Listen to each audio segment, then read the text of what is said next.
فیکم ازواجا کہ اس نے تمہارے لیے جوڑے پیدا کیے، انسان کو پیر کی شکل میں پیدا کیا ہے۔ اگر یہ کائنات خود بنی ہوتی، مٹی سے پتلے آٹومیٹیکلی بن رہے ہوتے تو ایک ہی جنس بنتی نا، ایک ہی جنس بنتی نا بھائی۔ یہ نر مادہ کیوں بن رہے ہیں الگ الگ؟ فرمایا کیوں تمہارے لیے ازواج بنائے، لتسکنوا الیہا تاکہ تمہیں ان سے سکون ملے، یعنی مرد کو الگ جنس بنا دی، عورت کو الگ، اور دونوں کی ایک دوسرے کی طرف اٹریکشن رکھ دی۔ دونوں کامل نہیں بنتے جب تک دونوں کا نکاح نہیں ہوتا، دونوں کا ملاپ نہیں ہوتا۔ تو فرمایا کہ یہ بھی اس کی علامت ہے کہ تمہیں مرد بنا کے تمہارے اندر ڈیزائرز رکھیں تو ان ڈیزائرز کو پورا کرنے کے لیے عورت کو پیدا کیا، اور عورت کو عورت بنا کے اس میں مرد کی ڈیزائر رکھیں تو اس کے لیے مرد کو پیدا کیا۔ اگر یہ آٹومیٹیکلی ہوتا، خود بخود ہوتا، اتنا بہترین انداز سے انسانوں کو اللہ ڈیوائیڈ نہ کرتا دو جنس میں۔ اور پھر بچے کی پیدائش کے بعد دیکھو، بچے کو بھی دونوں کی ضرورت ہے، ابا کی بھی اور اماں کی بھی۔ سنگل مدر والا جو سیٹ اپ یورپ میں چل رہا ہے یہ نیچرل نہیں ہے۔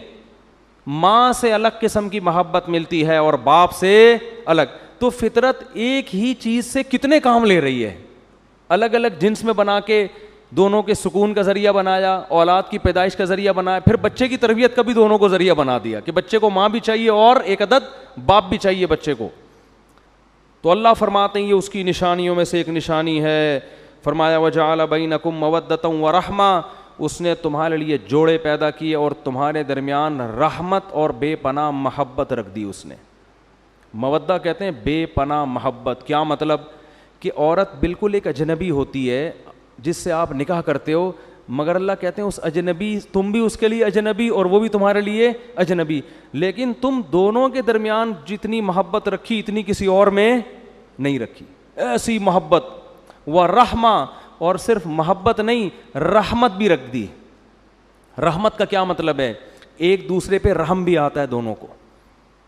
انسان کے بچے ہوں تو بات ہو رہی ہے، اگر کوئی نہ ہو تو پھر الگ۔ آپ کہہ رہے ہوں گے یار ہمیں تو بالکل نہیں آتا، ہم تو اللہ کے جان چھوڑے، تو بھئی انسانوں کی بات ہو رہی ہے۔ بعض لوگوں کو یہ ہوتا ہے کہ یہ کس قسم کی باتیں قرآن کر رہا ہے، یہ تو ہماری فطرت سے بالکل میچ نہیں کرتی ہیں۔ لیکن انسان ہو نا انسان، تو اسے اپنی زوجہ پہ بھی رحم آتا ہے۔ اس کی تکلیف میں جتنا کڑتا ہے کسی دوسرے کی تکلیف میں اتنا نہیں کڑتا۔ کیسے لوگ پھر رہے ہوتے ہیں مارے مارے، بیگم کی طبیعت خراب ہے، دعاؤں کی پرچیاں آ رہی ہوتے ہیں، مفتی صاحب دعا کر دیں، رو رہے ہوتے ہیں آ کے کہ بھائی ٹھیک ہو جائے۔ یہ ان کی بات جن کے صبح و شام پھڈے ہوتے ہیں، ٹھیک ہے نا، ان کے یہاں یہ ہو رہا ہوتا ہے۔ پھر شوہر کیسا ہی مکھنچو ہو، کیسا ہی نالائق ہو، ذرا سی تکلیف ہوتی ہے پریشان ہوتا ہے تو تکلیف کس کو ہوتی ہے؟ اس کی زوجہ کو۔ ایسا اللہ نے دونوں کے درمیان محبت اور تعلق قائم کیا۔ اور جتنا آپ گاؤں دیہاتوں میں جائیں گے نا یہ محبت آپ کو زیادہ ملے گی، الا یہ کہ کوئی بہت ہی جاہل ہو، مار پیٹ کرنے والے، وہ ایک الگ بات ہے۔ ہمارے ایک دوست نے بتایا کہ ایک بوڑھا پٹھان تھا بیچارہ، رکشہ چلاتا تھا ادھر کراچی میں، ہاسپٹل میں نا بوڑھا آدمی، اس کا انتقال ہو گیا۔ کہتے ہیں یار میں نے اس کی بوڑھی بیوی کو دیکھا، اس کو جب اطلاع ملی ہے اتنا روئی اور اپنے میاں کے جوتے اٹھا کے اپنے سر پہ رکھ لیے اس کی عظمت اور محبت میں۔ کہتے ہیں میں نے کہا یار یہ گنوار عورت اور یہ گنوار مرد بیچارہ مزدور آدمی، ان کے درمیان بڑھاپے میں کتنی محبت ہے، دیکھو بڑھاپے میں کتنی محبت، ایسا رو رہی ہے اور اس کی تعظیم میں، یعنی عزت بھی دے رہی ہے شوہر کی میت کو، کہ اس کے چپل اٹھا کے نا جو یہ والی سائڈ نیچے والی ہوتی ہے یہ اپنے سر کے اوپر رکھی ہوئی اس نے، ایسے ایسے اپنے سر پہ اوپر رکھ کے مسل رہی۔ کہتا ہے مجھے بڑا رشک آیا، دیکھو بالکل بھی پڑھے لکھے نہیں ہیں، بالکل ایک دیہاتی لوگ ہیں، مزدور پیشہ لوگ ہیں، غربت میں وقت گزارا، مگر آپس میں تعلق کتنا قوی ہے۔ تو یہ ہوتا ہے، لیکن جب دولت آتی ہے نا، ہوس آتی ہے، تو یہ تعلق کیا ہوتا ہے؟ کمزور۔ میرے پاس لوگ آتے ہیں بتاتے ہیں کہ میں غریب ہو گیا، جاب چھوٹ گئی، بیگم مارکیٹ سے شارٹ، بہت کیسز آئے ہیں۔ مجھے کہتے ہیں کوئی وظیفہ بتا دیں کہ واپس آ جائے، میں کہتا ہوں یہ وظیفہ پڑھا کرو، اس پر اللہ کی لعنت، اس پر اللہ کی لعنت، اس پر اللہ کی لعنت، کبھی واپس نہیں لے کر آؤں گا، مجھ سے بڑا بے غیرت کوئی نہیں اگر اس کو واپس لے آیا۔ یہ 11 دفعہ ناشتے سے پہلے اور 11 دفعہ ڈنر کے بعد۔ میں نے کہا مرد میں غیرت اللہ نے رکھی ہے جو تم سے محبت کرے تو اس کی محبت کو 100 سے ضرب دے کے اس سے محبت کرو, اور جو عورت تم سے محبت نہیں کر رہے تم 100 دفعہ لات مارو اس کے اوپر. بھائی آزمائش میں تو میاں کا پتہ چلتا ہے, جاب لیس ہو گیا تو اب تو ساتھ دینے کا ٹائم آیا تھا. بیوی میں اور طوائف میں یہ فرق ہے, طوائفہ کو پیسے کھلاؤ تو خوش رہے گی, پیسے نہیں کھلاؤ تو بھاگ جائے گی, جہاں پیسے زیادہ ملیں گے وہاں بھاگے گی. اس کے ریٹ ہوتے ہیں, بیوی کے ریٹ نہیں ہوتے.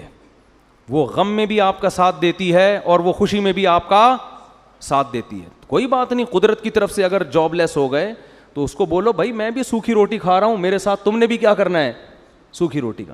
ہاں اپنی نالائقیوں سے اگر کم بخت پیسے نہیں کما رہا, پوستی قسم کا آدمی پڑا ہوا ہے, کچھ نہیں کر رہا, پھر تو اس کو میں خود بھاگنے کے مشورے دیتا ہوں. آپ بھی کہیں گے یار پتہ نہیں کس قسم کی باتیں کر رہے ہیں مفتی صاحب. بھائی ایک آدمی کم بخت کماتا ہی نہیں ہے, پڑا رہتا ہے, محنت نہیں کر رہا اور گھر والوں کی فکر نہیں کر رہا, تو وہ کیوں پڑی ہوئی ہے یہاں پہ؟ سوال پیدا ہوتا ہے نا کیوں پڑی ہوئی ہے. تو ہم تو اس کو خود مشورہ دیتے ہیں کہ اس سے طلاق لو اور پتلی گلی سے نکلو یہاں سے. لیکن اگر وہ اپنی ذمہ داری پوری کر رہا ہے, قدرت کی طرف سے آزمائش آ گئی ہے, کوئی آزمائش آ گئی ہے قدرت کی طرف سے, تو بھائی پھر تو غم خوشی دونوں میں عورت کو چاہیے اپنے شوہر کا ساتھ دے. کیوں اللہ کیا کہہ رہے ہیں, اللہ نے میاں بیوی کا جو رشتہ بنایا اس میں مودہ بھی رکھی اور رحمت بھی. تو شوہر کی بے روزگاری پہ عورت کو اپنے شوہر پہ ترس آنا چاہیے, غصہ نہیں آنا, ترس آنا چاہیے. ترس کھا کے وہ یہ کہے کہ میں آپ کے غم میں آپ کے ساتھ شریک ہوں. کوئی بات نہیں, آپ نے پراٹھے بھی بہت کھلائے ہیں, انڈے بھی بہت کھلائے ہیں, اب ہم چائے میں ڈبو کے کھانے کا مزہ بھی لیں گے پاپوں کے. اب صرف پاپوں پہ ہم گزارا کریں. پاپا سے میں نے بات کی ہے, اگلی دفعہ وہ پاپے لیتے ہوئے آئیں گے. ٹھیک ہے نا, میں نے اپنے پاپا سے بات, مالدار عورت ہوگی نا تو پاپا ہی ہو گئے نا, ان کے ابو تھوڑی ہوتے ہیں. تو پاپا سے میں نے بات کر لی ہے, اس دفعہ پاپے بھی کہاں سے آئیں گے, میرے پاپا آپ کے ساتھ تعاون کریں گے. ٹھیک ہے نا. تو غم میں پہلے سے ہی کوئی غریب ہو تو پھر اس کے ساتھ ضرورت نہیں ہے شادی کرنے کی, اگر وہ بہت غریب ہے. اگر کوئی مالدار عورت ہے نا تو اس کو چاہیے اپنی حیثیت دیکھ کے نکاح کرے. غریبوں میں جانے کی چندہ ضرورت نہیں ہے بلا وجہ. کیوں بھائی, اپنے حساب سے چلو. لیکن اگر تھا مالدار, قسمت نے اس کو غریب بنا دیا, تو کیا کرنا ہے, صبر کرنا ہے, غیرت کا مظاہرہ کرنا ہے. تو اسی طرح اگر آپ کی زوجہ آپ کے ساتھ رہتی ہے, خدا نہ خواستہ کوئی بیماری ہو گئی, اس کو کوئی پرابلم ہو گئی, تو اس بیس پہ اس کو کبھی بھی مت چھوڑو. لوگ یہ کام بھی کرتے ہیں, کوئی فالج ہو گیا, کوئی اور مسئلہ ہو گیا, ابے جان چھڑاؤ اس مصیبت سے. او بھائی یہ تو میاں, اس کو اٹ از ناٹ کالڈ میاں, یہ بوائے فرینڈ ہوتا ہے. بوائے فرینڈ کی جب گرل فرینڈ ہوتی ہے, جس دن گرل فرینڈ کو لقوہ ہو جائے وہ گرل فرینڈ رہے گی؟ کیا ہو گیا بھائی, آپ کی کوئی گرل فرینڈ ہے, اللہ نہ کرے, بڑے مرتے ہو آسمان سے تارے, ایک دن اطلاع آئی کہ میرا تھوڑی سی سیٹنگ کیا ہو گئی ہے, آؤٹ ہو گئی ہے. لقوے میں ایسا ہی ہوتا ہے نا, اللہ بچا کے رکھے, تھوڑی سی سیٹنگ کیا ہوتی, آؤٹ. اب آپ 500 کے بیلنس ڈالنے کے لیے بھی تیار نہیں ہوگے. جو محبت کی بیس تھی وہی ختم ہو گئی, حسن و جمال. تو شادی کرتے ہوئے تو سب دیکھو لقوہ نہ ہو, فالج نہ ہو, یہ نہ ہو. جب ہو گئی پھر بھائی لقوہ ہو گیا تو آپ کی قسمت, فالج ہو گیا تو بولو. اگر غیرت کے ساتھ زندگی گزارنا چاہتے ہو, لوگ انگلیاں اٹھائیں کہ یہ بے غیرت آدمی ہے, معذرت کے ساتھ گالیاں والیاں رمضان میں بہت دے رہا ہوں, وہ معین اختر کی وجہ سے دے رہا ہوں میں گالیاں, تو لیکن لوگ کہیں کہ بھائی وفادار آدمی ہے. ٹھیک ہے نا, یہ زیادہ اچھا ہے نا, لوگ کیا کہیں, وفادار آدمی. تو اللہ کیا فرماتے ہیں, جعل بینکم مودۃ ورحمہ, اس نے تمہارے درمیان بے پناہ محبت اور رحمت, ایک دوسرے پہ رحم کا جذبہ رکھ دیا. یہ بھی تاکہ کیا ہے کہ یہ سکون اور اطمینان کے ساتھ زندگی گزاریں. تو فرمایا ان فی ذلک لآیات لقوم یتفکرون, جو غور و فکر سے کام لیتے ہیں ان کے لیے اس میں بہت بڑی بڑی نشانی ہے.